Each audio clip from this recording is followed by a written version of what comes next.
Hello students, welcome to Adda 24/7 Telugu. So RBI grade బికి సంబంధించిన notification release అవ్వడం జరిగింది. సో ఆ ఇన్ఫర్మేషన్ మీరు ఈ వీడియోలో పొందవచ్చు.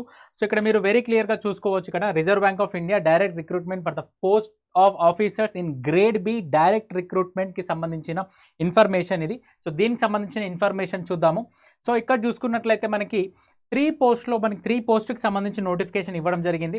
సో ఆఫీసర్స్ ఇన్ గ్రేడ్ బికి సంబంధించి జనరల్కి, దాంతోపాటు మనకి officers in grade B DEPR, అదేవిధంగా officers in grade B DSIM.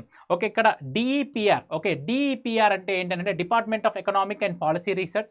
అదేవిధంగా ఇక్కడ డిఎస్ఐఎం అంటే ఏంటి అని అంటే మనకి ఇక్కడ department of statistics and information మేనేజ్మెంట్కి సంబంధించి. సో ఇది వెరీ వెరీ ఇంపార్టెంట్. ఇక్కడ మీరు చూసుకున్నట్లయితే ఈ జనరల్కి సంబంధించిన ఎగ్జామ్ వచ్చేసి మనకి ఫేజ్ 1 ఆన్లైన్ ఎగ్జామినేషన్ వచ్చేసి జూలై 9th ఉంటుంది.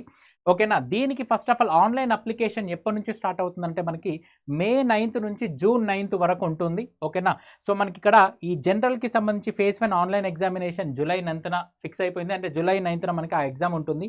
అదేవిధంగా మనకి ఫేజ్ 2లో వచ్చేసి పేపర్ 1, 2, 3 ఆన్లైన్ ఎగ్జామినేషన్ ఇదంతా కూడా జూలై 30న ఉండబోతుంది. ఓకేనా, ఇది మనకి జూలై 30న ఉండబోతుంది. ఇది మనకి ఒక్కసారి మీరు చూసుకోవాల్సిన అవసరం చాలా ఉంది. Okay, so online application July 9th. అదేవిధంగా మనకి ఈ జనరల్, ఓకే, మనకి grade B general examination phase 1 online examination వచ్చేసి జూలై 9th. అదేవిధంగా ఫేజ్ 2లో పేపర్ 1, 2, 3 వచ్చేసి జూలై 30.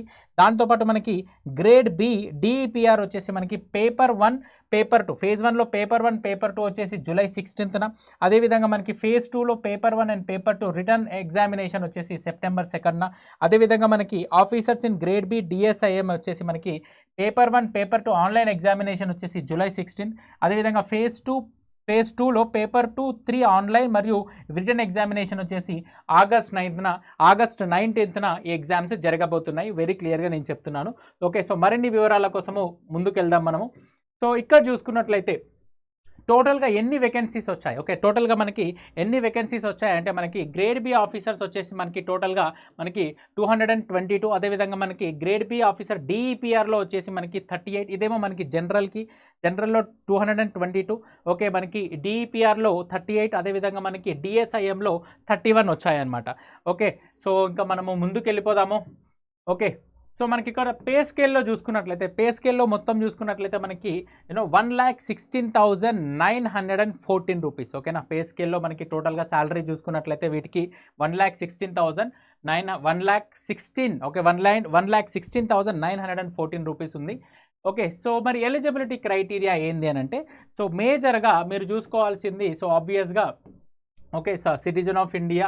ఓకే, సో ఇవన్నీ ఉంటాయి మనకి నేషనాలిటీ పరంగా. బట్ మేజర్గా ఏజ్ పరంగా మీరు ఏజ్ లిమిట్ ఎంత ఉంది అనుకునేది వెరీ క్లియర్గా మీరు చూసుకోవాలి. ఖచ్చితంగా 21 years ఉండాలి. ఓకేనా, ఖచ్చితంగా 21 years ఉండాలి.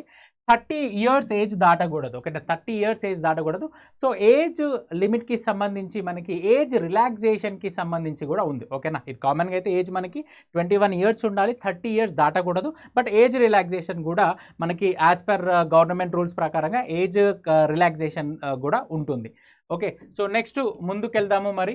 ఓకేనా, సో ఇక్కడ చూసుకున్నట్లయితే మనకి ఎడ్యుకేషనల్ క్వాలిఫికేషన్ ఏమవసరము జనరల్కి. ఓకేనా, మనకి ఆఫీసర్స్ గ్రేడ్ బికి వచ్చేసి జనరల్లో ఎడ్యుకేషనల్ క్వాలిఫికేషన్లో వచ్చేసి మనకి గ్రాడ్యుయేషన్ ఇన్ ఎనీ డిసిప్లిన్.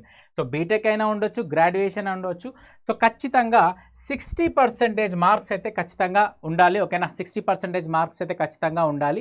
ఓకేనా, సో 50% వచ్చేసి SC, ST అండ్ PWBDకి. అదేవిధంగా పోస్ట్ గ్రాడ్యుయేషన్ వచ్చినట్లయితే మనకి 55% మార్క్స్ ఉంటే సరిపోతుంది. అంటే మనకి జనరల్కి వచ్చేసి ఏ డిగ్రీ, ఓకే, డిగ్రీలో ఎవరున్నా సరే డిగ్రీ ఉంటే ఖచ్చితంగా జనరల్కి ఈ ఎగ్జామ్ అయితే రాసే అవకాశం అయితే ఖచ్చితంగా ఉంటుందన్నమాట. ఓకే, సో అదేవిధంగా మనకి డిఈపిఆర్కి, ఓకేనా, సో మనకి గ్రేడ్ బి ఆఫీసర్ డిఈపిఆర్లోకి వచ్చేసి మాస్టర్స్ డిగ్రీ ఇన్ ఎకనామిక్స్ అని చెప్పేసి. అదేవిధంగా మనకి ఇక్కడ DSIM, okay, grade B officer డిఎస్ఐఎంకి వచ్చేసి మాస్టర్ డిగ్రీ ఇన్ స్టాటిస్టిక్స్ అని చెప్పేసి ఇట్లా పూర్తిగా మనకి డీటెయిల్గా కూడా ఇవ్వడం జరిగింది. బట్ గ్రేడ్ బి ఆఫీసర్ జనరల్కి వచ్చేసి గ్రాడ్యుయేషన్ ఉంటే సరిపోతుంది. ఈ ఎగ్జామ్కి అర్హులు మీరు. బట్ గ్రాడ్యుయేషన్లో 60% అయితే ఉండాలి. సో దానికి సంబంధించిన రిలాక్సేషన్ కూడా ఉంది, అది కూడా నేను మీకు చెప్పడం జరిగింది. ఓకేనా, మరి స్కీమ్ ఆఫ్ ఎగ్జామినేషన్ ఏ విధంగా ఉంటుందంటే ఒకసారి చూడండి. ఒకసారి selection for the the post will be done through online written examination in phase 1. Okay, in phase 1 and phase 2 and interview. Okay, phase 1 ఉంటుంది, phase 2 ఉంటుంది, దాంతోపాటు ఇంటర్వ్యూ కూడా ఉంటుంది. సో చూద్దాం ఒకసారి ఎగ్జామ్ ప్యాటర్న్ ఏ విధంగా ఉంటుందో, సో అది కూడా మనం చూద్దాము. సో దానికన్నా ముందు ఓకేనా, సో ఒకసారి ఇక్కడ చూసుకోండి ఈ అప్లికేషన్ ఛార్జెస్ ఏ విధంగా ఉన్నాయో కూడా చూసుకోండి. సో SC ST అండ్ PWBDకి వచ్చేసి మనకి ఇక్కడ 100 రూపీస్, దాంతోపాటు GST, దాంతోపాటు మనకి జనరల్ OBC EWS వచ్చేసి మనకి 850 రూపీస్ ఉంది. సో స్టాఫ్కి వచ్చేసి నిల్. ఓకే, ఇది మనకి అప్లికేషన్ ఫీ. ఓకేనా, సో దాంతోపాటు సో ఇక్కడ చూసుకోండి, ఇది వెరీ వెరీ ఇంపార్టెంట్. మనకి జనరల్కి వచ్చేసి జనరల్కి వచ్చేసి మనకి phase 1 ఆన్లైన్ ఎగ్జామినేషన్ ఉంటుంది. ఏముంటుంది? ఆన్లైన్ ఎగ్జామినేషన్ ఉంటుంది. ఆబ్జెక్టివ్ టైప్, ఇది ఆబ్జెక్టివ్ టైప్. ఎన్ని మార్క్స్ కంటే మనకి 200 మార్క్స్కి, అంటే 200 క్వశ్చన్స్ 200 మార్క్స్ ఉంటుంది. మరి ఏమేమి సబ్జెక్ట్స్ అడుగుతారు అని అంటే జనరల్ అవేర్నెస్ అడుగుతారు, ఇంగ్లీష్ లాంగ్వేజ్ అడుగుతారు, క్వాంటిటేటివ్ యాప్టిట్యూడ్ అడుగుతారు, రీజనింగ్ అడుగుతారు. ఇవన్నీ కూడా సబ్జెక్ట్స్ అనమాట. ఓకే, దీనికి సంబంధించి ఇది మనకి ఆన్లైన్ ఎగ్జామినేషన్. ఓకేనా, online examination general group B ఆఫీసర్కి జనరల్కి సంబంధించి phase 1కి సంబంధించి ఇక్కడ చూసుకోండి. ఒకసారి జనరల్ అవేర్నెస్ 80 క్వశ్చన్స్ 80 మార్క్స్, అదేవిధంగా quantitative aptitude 30 questions 30 marks, English language 30 questions 30 marks, అదేవిధంగా రీజనింగ్ అండ్ 60 క్వశ్చన్స్ 60 మార్క్స్. ఈ విధంగా అడగడం జరుగుతుంది. ఓకే, సో దీంతో పాటు ఇక్కడ మీరు మరొకటి అబ్జర్వ్ చేయాల్సింది ఏంటి అని అంటే మరి phase 2. Okay, so phase 2 online examination కూడా ఉంటుంది. phase 2 ఆన్లైన్ ఎగ్జామినేషన్లో పేపర్ 1 వచ్చేసి ఎకనామిక్ అండ్ సోషల్ ఇష్యూస్. దీంట్లో 50% వచ్చేసి ఆబ్జెక్టివ్ టైప్ ఉంటుంది, 50% వచ్చేసి డిస్క్రిప్టివ్ టైప్ క్వశ్చన్స్ ఉంటాయి. ఓకేనా, సో ఇక్కడ ఒకసారి మనం చూద్దాము. సో అదేవిధంగా ఇక్కడ పేపర్ 2లో చూసుకున్నట్లయితే ఓకే, సో పేపర్ 2లో మనకి ఇంగ్లీష్ ఉంటుంది. ఓకేనా, ఇంగ్లీష్ ఉంటుంది, రైటింగ్ స్కిల్స్కి సంబంధించి, అంటే డిస్క్రిప్టివ్. ఇది మనకి మనం టైప్ చేయాల్సి ఉంటుంది. ఇవి మనకి 90 మినిట్స్ ఇవ్వడం జరుగుతుంది. 3 క్వశ్చన్స్ 100 మార్క్స్కి ఇవ్వడం జరుగుతుంది. దాంతోపాటు పేపర్ 3లో జనరల్ ఫినాన్స్ అండ్ మేనేజ్మెంట్ అని చెప్పేసి ఈ సబ్జెక్ట్ ఉంటుంది. సో దీంట్లో కూడా సేమ్ 50% ఆబ్జెక్టివ్ టైప్ క్వశ్చన్స్, మరి 50% వచ్చేసి డిస్క్రిప్టివ్ టైప్ క్వశ్చన్స్ ఉంటాయన్నమాట. సో దీంట్లో కూడా మనకి ఇవ్వడం జరిగింది. చూడండి ఇక్కడ for both paper 1 and 3 there will be 30 questions and 50 marks. Okay, so 30 questions ఉంటాయి, 50 marks for objective questions and వచ్చేసి ఓకేనా. ఈ ఆబ్జెక్టివ్ క్వశ్చన్స్ ఆబ్వియస్గా 50 ఇక్కడ చూసుకున్నట్లయితే 50 మార్క్స్ ఇవ్వడం జరిగింది. ఆబ్జెక్టివ్ క్వశ్చన్స్ అంటే అందులో కొన్ని క్వశ్చన్స్కి 2 మార్క్స్ ఉంటాయి, ఇంకొన్ని క్వశ్చన్స్కి 1 మార్క్ ఉంటుంది. అదేవిధంగా ఇక్కడ మీరు చూసుకున్నట్లయితే ఇన్ కేస్ ఆఫ్ డిస్క్రిప్టివ్ క్వశ్చన్స్లో 6 క్వశ్చన్స్ విల్ బి ఆస్క్డ్. ఎన్ని క్వశ్చన్స్ అడుగుతారు? 6 క్వశ్చన్స్ అడగడం జరుగుతుంది. Of which candidates will be required to attempt 4 questions. But candidates మాత్రం ఎన్ని క్వశ్చన్స్ వరకు అటెంప్ట్ చేయాలంటే 4 క్వశ్చన్స్ వరకు అటెంప్ట్ చేయాల్సి ఉంటుందన్నమాట. ఓకే, సో ఇది మనకి గ్రేడ్ బి జనరల్కి సంబంధించి. ఓకేనా, గ్రేడ్ బికి జనరల్కి సంబంధించి, అదేవిధంగా గ్రేడ్ బి DEPRకి సంబంధించి. ఓకే, మనకి DEPRకి సంబంధించి కూడా మనకి phase 1 చూసుకున్నట్లయితే పేపర్ 1 ఆబ్జెక్టివ్ టైప్ ఉంటుంది ఆన్ ఎకనామిక్స్ పైన 120 మినిట్స్. ఓకే, 100 మార్క్స్ ఇవ్వడం జరుగుతుంది. అదేవిధంగా పేపర్ 2లో ఇంగ్లీష్ డిస్క్రిప్టివ్ ఉంటుంది, ఇది కూడా 120 మినిట్స్ 100 మార్క్స్ ఇవ్వడం జరుగుతుంది. ఓకేనా, phase 2లో పేపర్ 1 వచ్చేసి డిస్క్రిప్టివ్ టైప్ ఆన్ ఎకనామిక్స్, అదేవిధంగా పేపర్ 2లో వచ్చేసి డిస్క్రిప్టివ్ టైప్ ఆన్ ఎకనామిక్స్. ఇది కూడా రెండు కూడా ఎకనామిక్స్ పైనే ఉంటాయి మనకి.